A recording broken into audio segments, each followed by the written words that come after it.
du peuple acquis, chers Facebookers, chers petits amis, aujourd'hui, c'est la 4e soirée de notre semaine de prière.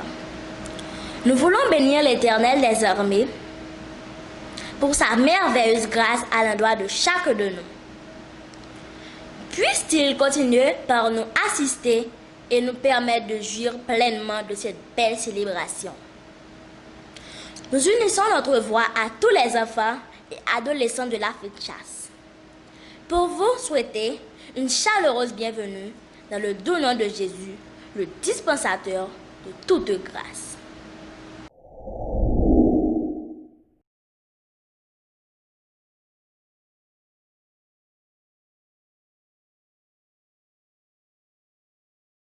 Comment ne pas te louer? Comment ne pas te louer?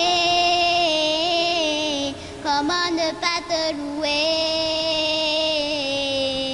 Seigneur Jésus, comment, quand je regarde autour de toi, je vois ta gloire. Seigneur Jésus, je te bénis, comment ne pas te louer? Seigneur Jésus, comment ne pas te louer? Comment ne pas te louer? Comment ne pas te louer?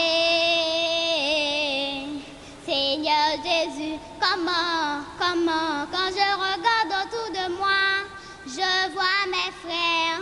Seigneur Jésus, merci pour eux, comment ne pas te louer? Seigneur Jésus, comment ne pas te louer? Comment ne pas te louer? Comment ne pas te louer? Seigneur Jésus, comment ne pas te louer? Comment ne pas te louer? Comment ne pas te louer? Seigneur Jésus, merci.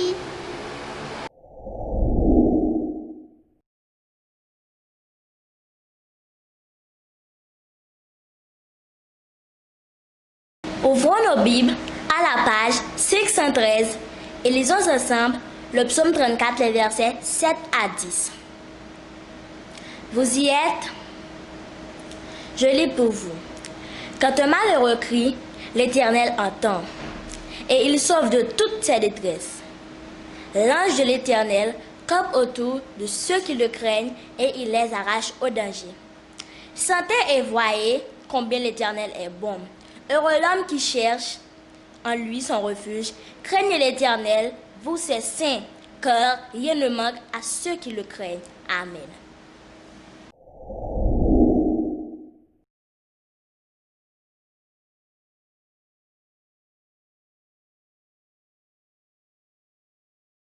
Fermons nos yeux pour la prière.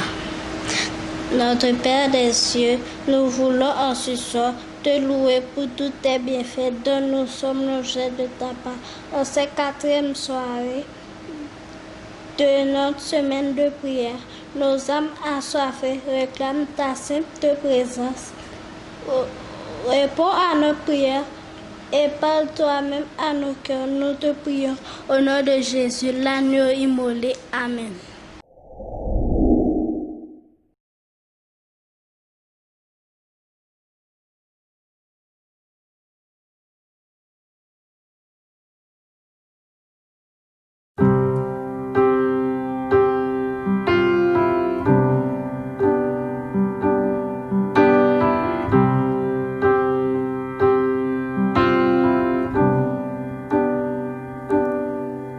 Grâce infinie.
Chers frères et sœurs, chers amis, auditeurs et internautes de la radio Voix de l'Espérance, chers téléspectateurs, que la paix de la grâce de Dieu soit avec vous tous.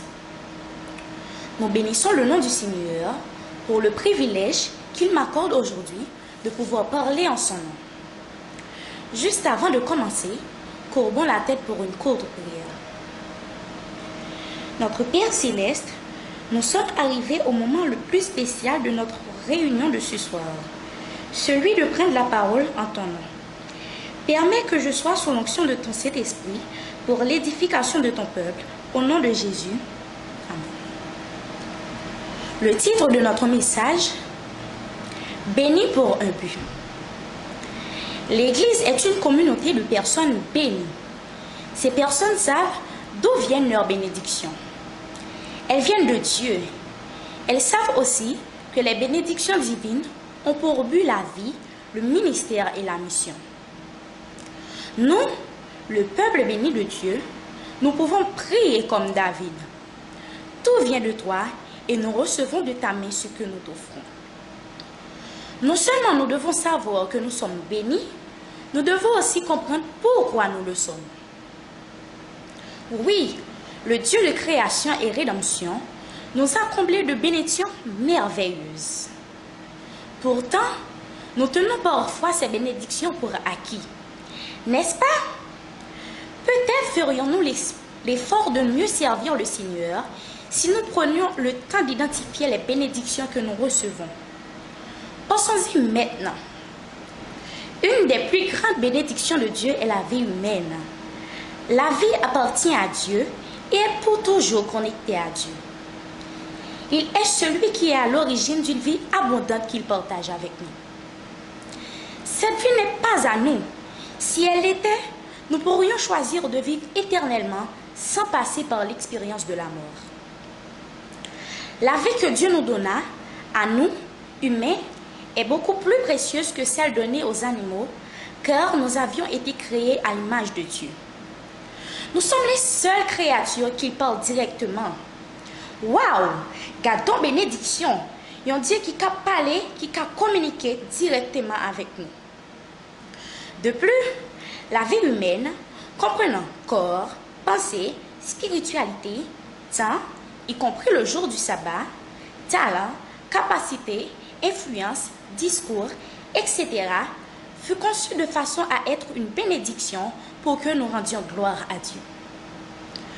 Nous avons été créés par lui et pour lui. En conséquence, nous ne vivions pas simplement pour nous-mêmes, nous vivions en fin de compte pour plaire à Dieu. Nous plaisons à Dieu. En priant et en lisant la Bible chaque matin, en le faisant passer avant nos besoins et désirs personnels, avant les besoins d'autrui, en participant à ses plans et en prenant soin d'autrui, en lui accordant la première place dans nos projets, en lui donnant la première place dans les jeux et le travail. La plus grande bénédiction que Dieu nous donna est le salut par Jésus-Christ. Il a envoyé son Fils unique mourir sur la croix pour nous. Y a-t-il quelqu'un ici qui a fait l'expérience du salut de Dieu à qui sais-je quoi parle? Bien que le péché brise notre vie et entraîne la mort, Jésus, notre Sauveur, a restauré notre relation avec Dieu et nous a garanti que nous pouvons avoir la vie et l'avoir en abondance. La vie en abondance que nous avons en Jésus-Christ nous assure qu'en dépit de l'interruption que cause la mort, nous avons la vie éternelle dès maintenant. Jésus dit dans Jean 5, verset 24, « En vérité, je vous le dis, celui qui écoute ma parole et qui croit à celui qui m'a envoyé à la vie éternelle, il est passé par la mort à la vie. En vérité, je vous le dis, celui qui écoute ma parole et qui croit à celui qui m'a envoyé à la vie éternelle, il est passé de la mort à la vie. » Telle est la bonne nouvelle que Jésus est venu proclamer. Nous sommes bénis par le don de la vie et le don du salut. Le troisième domaine où nous sommes bénis est celui des besoins quotidiens. Dieu ne nous a pas simplement créés. Il ne nous a pas simplement donné une énergie de vie limitée qui dure un certain nombre d'années pour ensuite se détacher de nous et expirer. Il n'a pas remonté notre machine comme un certain nombre de jeux mécaniques pour nous abandonner ensuite à notre propre destin. Non, notre Dieu pourvoit à tous nos besoins. Il nous donne notre paix quotidien et nous prospérons grâce à lui. Les aliments que nous consommons, l'eau que nous buvons, l'air que nous respirons, les vêtements que nous portons, les maisons dans lesquelles nous vivons, l'argent que nous possédons, le succès que nous connaissons, sont les preuves que nous sommes constamment bénis par Dieu pour répondre à chaque besoin de la vie quotidienne. En vérité, en lui nous avons la vie, le mouvement et l'être. Dieu est si bon envers nous qu'il en fait plus que pourvoir à nos besoins quotidiens. Il nous confie ses ressources pour l'avancement de ses desseins. C'est le quatrième domaine où il nous bénit. Il nous donne la responsabilité d'agir en son nom. Nous sommes ses agents de confiance. Testimonies for the Church, volume 9, page 246, témoigne pour l'Église. L'exprime de cette manière. La position de chrétien est une position de dignité parce que son maître lui fait confiance. Dieu nous fait confiance. Et vous pensiez que vous n'étiez rien? Vous êtes quelqu'un de spécial. Vous êtes le représentant de Dieu chargé de faire ce qu'il ferait s'il présidait sur ses biens. Joseph travaillait dans le royaume de Pharaon, exerçait une autorité similaire. N'essayons pas d'attribuer à la chance ou à l'intelligence ou au diable les bénédictions divines dont nous faisons constamment l'expérience. Nous devons rendre gloire à Dieu et le servir. Dieu est bon. Le passage des Écritures que nous avons lu nous encourage à sentir et voir combien l'Éternel est bon. Cela signifie qu'il nous invite à remarquer sa bienveillance afin qu'elle soit une source de réconfort. Il bénit véritablement tous ceux qui lui font confiance. Il procure une grâce suffisante pour soutenir notre vie spirituelle dans ce monde et il nous comble de ses bénédictions pour pourvoir à nos besoins quotidiens et faire avancer ses desseins. Toutes ces bénédictions proviennent de Dieu. Que le Seigneur vous bénisse.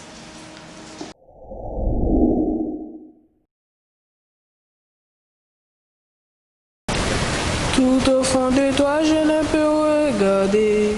Je peux seulement essayer d'imaginer la richesse qui existe au fond de ton cœur.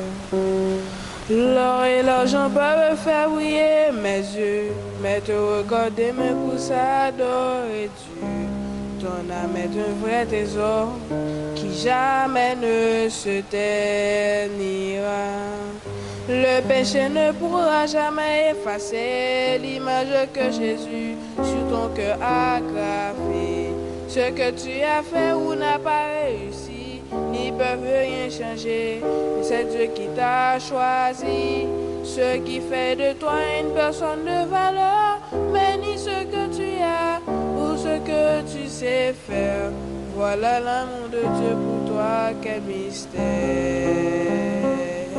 Tu es un miroir qui reflète l'image du Seigneur. Mais si les gens ne te remarquent pas encore, le plus important c'est que tu reconnaisses ta valeur. Tu es inestimable, plus que tout l'or et l'argent de la terre. Si tu aimes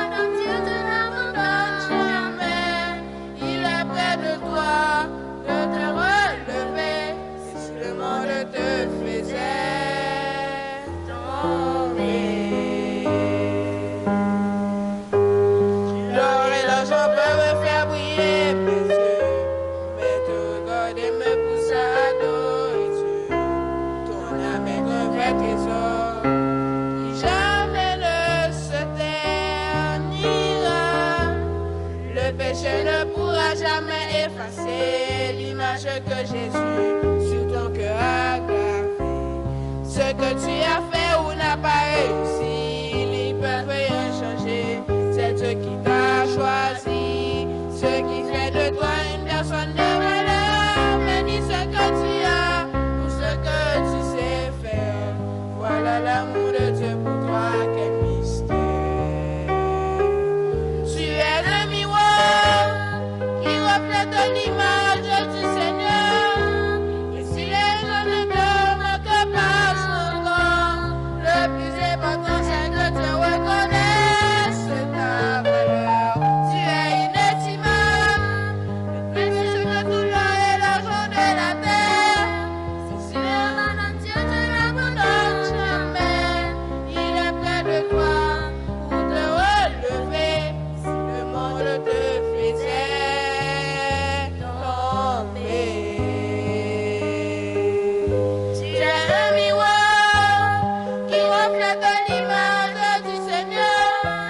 Et si les gens ne te remarquent pas encore, le plus important c'est que tu reconnaisses ta valeur. Tu es inestimable, le plus précieux que tout l'or et l'argent de la terre.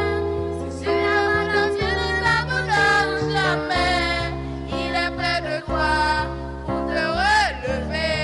Si le monde te faisait tomber,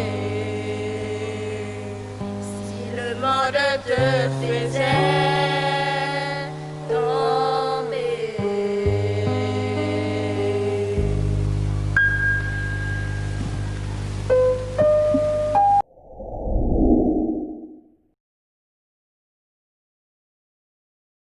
Bien-aimés frères et sœurs, amis auditeurs de la radio Voix de l'Espérance, chers agneaux du troupeau, chers Facebookers, parvenus au terme de notre programme, nous n'avons que des mots de remerciement à adresser d'abord à l'Éternel notre Dieu, qui nous a permis de participer à la réunion de ce soir, et à tous les enfants et adolescents qui ont suivi avec attention ce moment de prière. Que Dieu vous bénisse et vous accorde une heureuse nuit.